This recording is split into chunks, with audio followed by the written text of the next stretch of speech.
بسم اللہ الرحمن الرحیم۔ السلام علیکم۔ نماز تہجد کی کتنی رکعات ہیں اور اس کے ادا کرنے کا وقت کیا ہے؟ تنہائی میں پڑھی جانے والی یہ نماز اللہ تعالیٰ سے مناجات اور ملاقات کا دروازہ ہے۔ احادیث نبی صلی اللہ علیہ وآلہ وسلم میں اس کی بہت زیادہ فضیلت بیان ہوئی ہے۔ نماز تہجد کی کم از کم 2 رکعات ہیں اور زیادہ سے زیادہ 12 رکعات ہیں۔ بعد نماز عشاء بستر خواب پر لیٹ جائیں اور سو کر رات کے وقت اٹھ کر نماز تہجد پڑھ لیں۔ بہتر وقت نصف شب اور آخر شب ہے۔ تہجد کے لیے اٹھنے کا یقین ہو تو آپ عشاء کے وتر چھوڑ سکتے ہیں۔ اس صورت میں وتر کو نماز تہجد کے ساتھ آخر میں پڑھیں۔ یوں بشمول 8 نوافل تہجد کل 11 رکعات بن جائیں گی۔ رات کا اٹھنا یقینی نہ ہو تو وتر نماز عشاء کے ساتھ پڑھ لینا بہتر ہے۔ ام المومنین حضرت عائشہ صدیقہ رضی اللہ عنہا روایت کرتی ہیں کہ حضور نبی اکرم صلی اللہ علیہ وآلہ وسلم ہمیشہ رات کو 11 رکعات پڑھتے تھے۔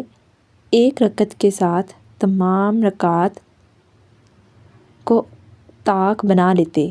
نماز سے فارغ ہونے کے بعد دائیں کروٹ لیٹ جاتے حتیٰ کہ آپ کے پاس مؤذن آتا، پھر آپ 2 رکعت یعنی سنت فجر مختصر پڑھتے۔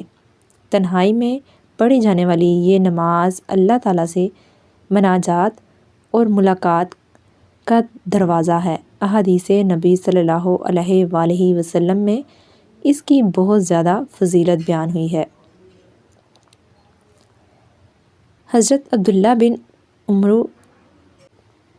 رضی اللہ عنہ سے روایت ہے کہ حضور اکرم صلی اللہ علیہ وآلہ وسلم نے فرمایا، اللہ تعالیٰ کو تمام نفل نمازوں میں سب سے زیادہ محبوب نماز صلاۃ داؤد علیہ السلام ہے۔ وہ آدھی رات سوتے، پھر اٹھ کر تہائی رات عبادت کرتے اور پھر چھٹے حصے میں سو جاتے۔ امید ہے آپ کو یہ ویڈیو پسند آئی ہوگی۔ ویڈیو اچھی لگی ہو ویڈیو کو لائک، شیئر اور چینل کو سبسکرائب کرنا مت بھولیں۔ ملتے ہیں نیکسٹ ایسی ہی ویڈیو میں، تب تک کے لیے اللہ حافظ۔